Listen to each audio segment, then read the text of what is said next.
আমার চ্যানেলে প্রকাশিত সকল কন্টেন্ট শুধুমাত্র শিক্ষামূলক ও বিশ্লেষণমূলক দৃষ্টিভঙ্গিতে তৈরি। গল্পের ঘটনা দর্শক প্রেরিত এবং এই চ্যানেল কোনোভাবেই অবৈধ কর্মকাণ্ডকে উৎসাহিত করে না। আমি টুম্পা, আর আপনি শুনছেন RJ টুম্পা। শুরু হোক আজকের গল্প। বিয়ের পর প্রথমবার শ্বশুরবাড়ির চৌকাঠ পেরিয়ে যখন নিজের ঘরে পা রাখলাম, সেই ফুলশয্যার রাতে আমার স্বামী আমার দিকে ফিরেও তাকাল না। নিষ্পাপ শিশুর মতো বিছানায় শুয়ে পড়ল সে। আমি মনে কষ্ট নেই তার পাশে শুয়ে পড়লাম। মাঝরাতে হঠাৎ অনুভব করলাম কেউ একজন আমার শরীরে হাত দিচ্ছে। প্রথমে ভেবেছিলাম হয়তো আমার স্বামীই হবে, কিন্তু চোখ খুলে যা দেখলাম তাতে আমার আত্মা কেঁপে উঠল। আমার সামনে দাঁড়িয়েছিলেন আমার শ্বশুরমশাই, আর তার চোখে ছিল এক ভয়ঙ্কর নোংরা দৃষ্টি। তাকে দেখে মনে হচ্ছিল যেন তার জিভ থেকে লালা ঝরছে। আমি ভয়ে সরে যেতেই তিনি বলে উঠলেন, বৌমা, আজ রাতে আমি তোমার সাথে থাকব, আমার মনের ইচ্ছা আমি পূরণ করব। এই কথা বলেই তিনি আমার ইচ্ছার বিরুদ্ধে গিয়ে আমার উপর জোর খাটাতে শুরু করেন। আমার সম্মানটুকু কেড়ে নিতে তার একটুকুও বুক কাঁপল না। আমার অসহায় আর্তনাদ সেই বন্ধ ঘরের মধ্যেই মিলিয়ে গেল। সবচেয়ে আশ্চর্যের ব্যাপার হলো, আমার স্বামী পাশেই ঘুমিয়েছিল, কিন্তু সে কিছুই জানতে পারল না। আমার জীবনের এই ভয়ঙ্কর সত্য ঘটনা শুনলে আপনারাও হয়তো চমকে উঠবেন। কেন আমার স্বামী চোখের সামনে সব দেখেও নির্বিকার থাকত, সেই উত্তর আপনারা এই গল্পটি শেষ পর্যন্ত পড়লেই পাবেন। আমার নাম আনিকা। খুব সাধারণ এক গরিব ঘরে আমার জন্ম। বাবা অন্যের বাগানে মানির কাজ করতেন। তা থেকে যা আয় হতো তা দিয়েই আমাদের সংসার কোনো রকমে চলত। সংসারের সব কাজ আমিই সামলাতাম, কারণ আমার মা দীর্ঘদিন ধরে অসুস্থ ছিলেন। পরে আমরা জানতে পারি আমার মায়ের শরীরে এক জটিল রোগ বাসা বেঁধেছে, যার চিকিৎসার জন্য প্রায় 5 লক্ষ টাকা প্রয়োজন। যেখানে আমাদের নুন আনতে পান্তা ফুরায়, সেখানে এত টাকা জোগাড় করা ছিল স্বপ্নেরও অতীত। তবু আমার বাবা হাল ছাড়েননি। তিনি পরিচিত এক ধনী ব্যক্তির বাড়িতে আমার জন্য একটি কাজের ব্যবস্থা করেছিলেন। কাজটি ছিল সেই ধনী ব্যক্তির 26 বছর বয়সী একমাত্র ছেলেকে দেখাশোনা করা। আপনাদের মনে প্রশ্ন জাগতে পারে, 26 বছরের যুবককে আবার দেখাশোনার কি আছে? আসলে সেই ধনী ব্যক্তির ছেলে আকাশ মানসিকভাবে সুস্থ ছিল না। বয়স বাড়লেও তার আচরণ ছিল অবিকল শিশুর মতো। তাই তার বাবা মা চেয়েছিলেন একজন সার্বক্ষণিক সঙ্গী, যে তাকে আগলে রাখবে এবং তার সুস্থ হয়ে উঠতে সাহায্য করবে। আমি যেদিন বাবার সাথে সেই বাড়িতে যাই, আকাশ আমাকে দেখামাত্রই আমার হাত ধরে তার খেলার জায়গায় নিয়ে যায় এবং আমার সাথে খেলতে শুরু করে। সেদিন মালিক আমাকে মাস গেলে 25,000 টাকা বেতন দেওয়ার কথা বলেন, আর আমি মায়ের চিকিৎসার কথা ভেবে রাজিও হয়ে যাই। কিন্তু আমি রাজি হতেই তিনি আমার বাবার দিকে তাকিয়ে এক অদ্ভুত প্রস্তাব দিলেন। তিনি বললেন, যদি আমি তার ছেলের সাথে আমার মেয়ের বিয়ে দিই, তাহলে তিনি আমার স্ত্রীর চিকিৎসার সমস্ত খরচ বহন করবেন। অর্থাৎ তিনি পুরো 5 লক্ষ টাকা দিতে প্রস্তুত ছিলেন। এই প্রস্তাব শুনে আমি আর বাবা দুজনেই হতভাগ হয়ে গিয়েছিলাম। আমার বাবা হাত জোর করে কেঁদে বললেন, মালিক, আমি গরিব হতে পারি, কিন্তু লোভী নই। আপনার মানসিকভাবে অসুস্থ ছেলের সাথে আমি আমার একমাত্র মেয়ের জীবনটা কিভাবে নষ্ট করতে পারি? তখন মালিক আমার বাবাকে বললেন, দেখো রহিম, আমি তোমাদের একটা বড় সমস্যার সমাধান করতে চাইছি, আর তুমি আমাকেই ছোট করছো। তোমার টাকার প্রয়োজন, আর আমার ছেলের জন্য একজন যত্নবান স্ত্রী প্রয়োজন, যে তার খেয়াল রাখবে এবং তার সুস্থ হয়ে উঠতে সাহায্য করবে। যদি এই বিয়ের বিনিময়ে আমার অসুস্থ মা সুস্থ হয়ে ওঠেন, তাহলে আমার কোনো আপত্তি নেই। আমার সম্মতিতে মালিক খুব খুশি হলেন। বাবা আমার দেখে অবাক হয়ে তাকিয়ে রইলেন। তিনি আমার হাত ধরে বললেন, মা, এ তুই কি করলি? একটা পাগলের সাথে বিয়ে করে নিজের জীবনটা নষ্ট করিস না। আমি বাবাকে জড়িয়ে ধরে বললাম, বাবা, মায়ের জীবনের চেয়ে আমার জীবন বড় নয়। তোমরা ভালো থাকলেই আমি ভালো থাকব। এই বিয়ের বিনিময়ে যদি মাকে ফিরে পাই, তাহলে আমার কোনো দুঃখ থাকবে না। আমার কথা শুনে বাবা কান্নায় ভেঙে পড়লেন। 7 দিনের মধ্যেই খুব সাধারণ আয়োজনে আমাদের বিয়ে হয়ে গেল। আমি শ্বশুরবাড়িতে এলাম। ঘরে ঢোকার সাথে সাথেই আমার স্বামী তার বাবাকে বলল, বাবা, আমার নতুন খেলনা কোথায়? তুমি তো বলেছিলে বিয়ে করলে অনেক খেলনা দেবে। শ্বশুরমশাই তাকে বললেন, আকাশ, তোমার সব খেলনা তোমার ঘরে রাখা আছে। এ কথা শুনে আকাশ ছোট বাচ্চার মতো হাততালি দিতে দিতে ছুটে নিজের ঘরে চলে গেল। আমার শাশুড়ি আমার মাথায় হাত বুলিয়ে বললেন, বৌমা, আজ থেকে আকাশের সব দায়িত্ব তোমার। তুমি ওর খেয়াল রেখো। এরপর তিনি আমাকে আকাশের ঘরে নিয়ে গেলেন। ঘরে ঢুকে দেখি আমার স্বামী খেলনা নিয়ে খেলতে খেলতে মেঝেতেই ঘুমিয়ে পড়েছে। আমি তাকে বিরক্ত না করে বিছানায় গিয়ে শুয়ে পড়লাম। সারাদিনের ক্লান্তিতে আমারও খুব ঘুম চলে এলো। গভীর রাতে অনুভব করলাম কেউ আমার শরীরের কাপড় সরিয়ে পায়ে হাত দিচ্ছে, কোমরে হাত দিচ্ছে। আমি ভয়ে চোখ খুলতেই দেখি আমার শ্বশুরমশাই আমার সামনে দাঁড়িয়ে, তার চোখে সেই কুৎসিত দৃষ্টি। আমি তাড়াতাড়ি নিজেকে সামলে নিয়ে ভয়ে ভয়ে জিজ্ঞেস করলাম, আপনি এখানে কি করছেন? তিনি এক ক্রূর হাসি হেসে বললেন, বৌমা, আমার ছেলের সাথে তোমার বিয়েটা তো শুধু লোক দেখানো। ও তো একটা পাগল, ও তোমাকে কোনো দিন সুখী করতে পারবে না। আর আমি ওর পিছনে 5 লক্ষ টাকা এমনি এমনি খরচ করিনি। তোমাকে প্রথম দিন দেখেই আমার পছন্দ হয়ে গিয়েছিল। আমি নিজের স্বার্থেই তোমাকে এই বাড়িতে এনেছি। আজ রাতে আমি তোমার সাথেই থাকব। তার কথা শুনে আমার পায়ের তলা মাটি সরে গেল। আমি সাহস সঞ্চয় করে বললাম, ছি, আমি আপনাকে বাবার মতো সম্মান করতাম, আপনি এত জঘন্য মানসিকতার মানুষ? আমি আপনার ছেলের স্ত্রী, আপনার পুত্রবধূ, আমার সাথে এমন অন্যায় করবেন না। আমার কথা শুনে তিনি ধমকে উঠলেন, একদম চুপ, বেশি কথা বললে আমি তোমার মায়ের চিকিৎসা এক্ষুনি বন্ধ করে দেব। তোমার মা এখন হাসপাতালে আছে, যদি আমার কথা না শোনো তাহলে তার মৃত্যুর জন্য তুমিই দায়ী থাকবে। তার এই হুমকিতে আমি ভেঙে পড়লাম। আমি তার পায়ে ধরে কাঁদতে কাঁদতে বললাম, আমার জীবনটা নষ্ট করবেন না। কিন্তু তিনি আমার কোনো কথাই শুনলেন না। তিনি আমাকে ভয় দেখিয়ে, আমার মায়ের অসুস্থতার সুযোগ নিয়ে, আমার দুর্বলতার সুযোগ নিয়ে তার সব কথা মানতে বাধ্য করলেন। সেই রাতে তিনি নিজের পাশবিক ইচ্ছা পূরণ করার জন্য এক ধরনের উত্তেজক ঔষধও সেবন করেন। তারপর আমার ওপর ঝাঁপিয়ে পড়েন। আমার স্বামী পাশে থাকা সত্ত্বেও সেই রাতে তিনি আমার সাথে সবকিছু করেন। আর ঘরের দরজার ওপাশে দাঁড়িয়ে আমার শাশুড়ি সবকিছু শুনেও নীরব ছিলেন। কেন তিনি সেদিন কোনো প্রতিবাদ করেননি, সেই উত্তর আমি অনেক পরে পেয়েছিলাম। সেই রাত থেকে এটা প্রায় রোজকার ঘটনা হয়ে দাঁড়াল। আমার শ্বশুরমশাই প্রায় প্রতি রাতেই সেই উত্তেজক ঔষধ খেয়ে আমাকে তার ঘরে ডেকে পাঠাতেন এবং ঘণ্টার পর ঘণ্টা আমার ওপর শারীরিক ও মানসিক অত্যাচার চালাতেন। তার কাছে আমার চোখের জলের কোনো দাম ছিল না। আমি মুখে মিথ্যা হাসি নিয়ে সারা দিন আমার স্বামীর সেবা করতাম, তার খেয়াল রাখতাম।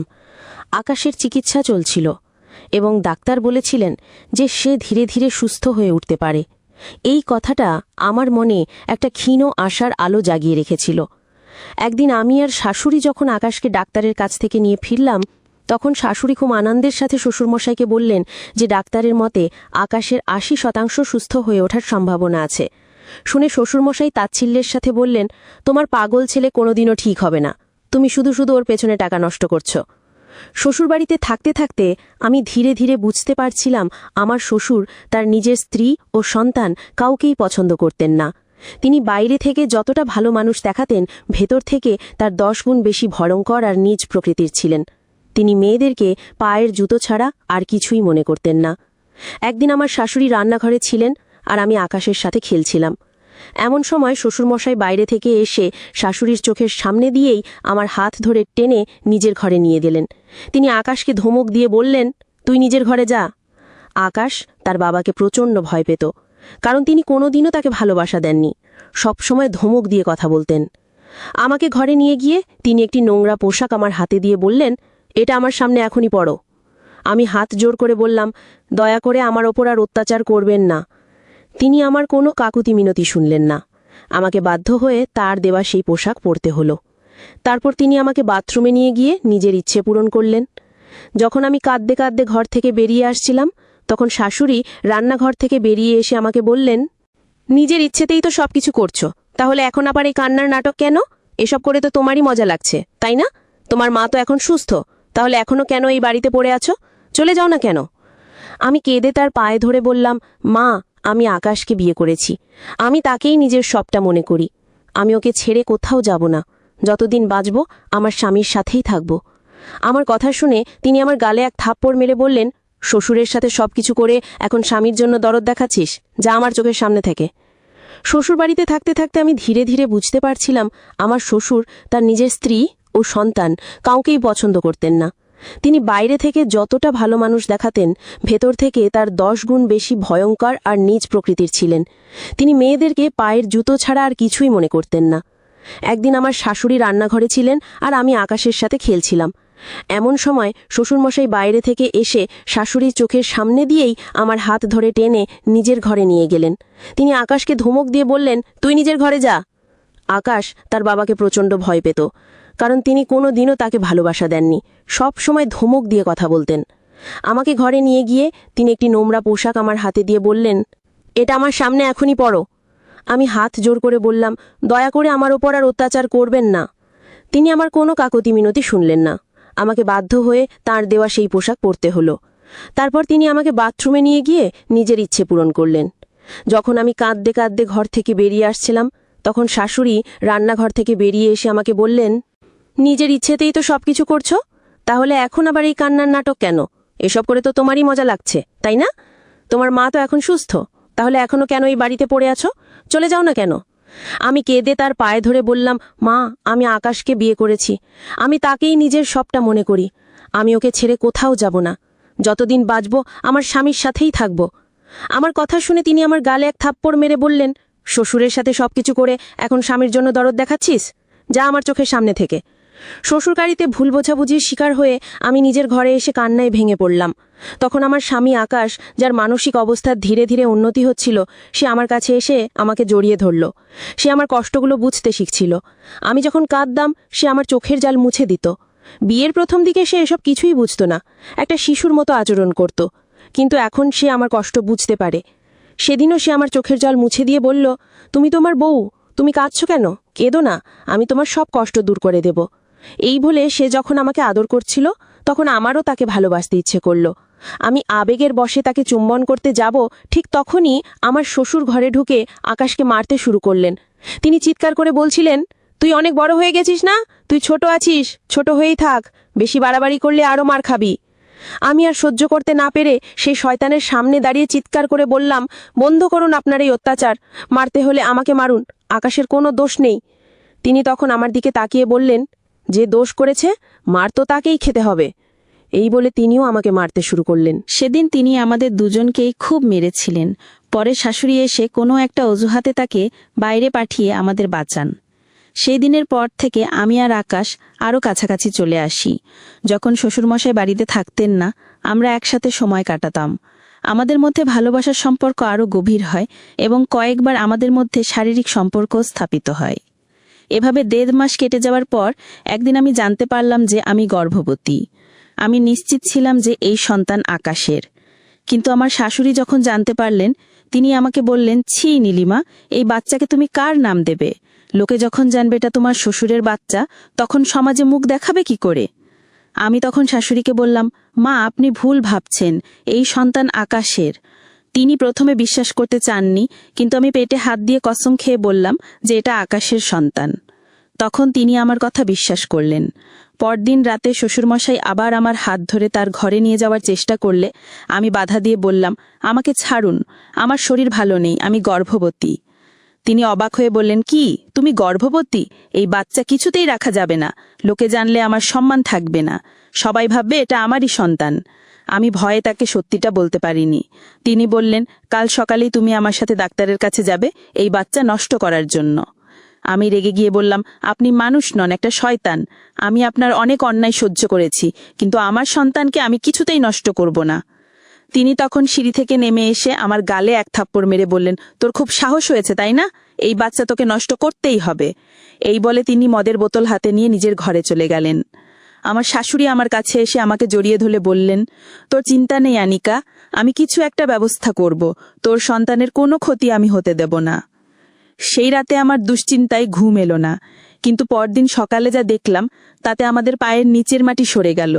সেই মানুষটি যিনি ক্ষমতার দম্ভে অন্ধ হয়ে গিয়েছিলেন, তিনি তার নিজের ঘরেই নিষ্প্রাণ অবস্থায় পড়েছিলেন। পরে জানা গিয়েছিল অতিরিক্ত মদ্যপান এবং নিজেকে উত্তেজিত রাখার জন্য নানা রকম ওষুধ সেবনের ফলেই তার হৃদযন্ত্র বিকল হয়ে গিয়েছিল। প্রকৃতি যেন তার অপকর্মের শাস্তি তাকে এভাবেই দিয়েছিল। তার মৃত্যুর জন্য আমার বিন্দুমাত্র দুঃখ হয়নি, কারণ তিনি শুধু আমার সাথেই নয়, আমার স্বামী আর শাশুড়ির সাথেও চরম অন্যায় করেছিলেন। আজ আমাদের বিয়ের 4 বছর হয়ে গেছে, আমাদের একটি 3 বছরের ফুটফুটে সন্তান আছে, আর আমার স্বামী আকাশ এখন সম্পূর্ণ সুস্থ। আমি আমার স্বামী, সন্তান আর শাশুড়িকে নিয়ে খুব সুখে সংসার করছি। কথাই বলে, ভালো কাজের ফল সবসময় ভালোই হয়। বন্ধুরা, আজকের গল্পটি এখানেই শেষ করছি। গল্পে কোনো ভুল ত্রুটি হলে ক্ষমা করে দেবেন। গল্পটি ভালো লাগলে অবশ্যই অন্যদের সাথে শেয়ার করবেন।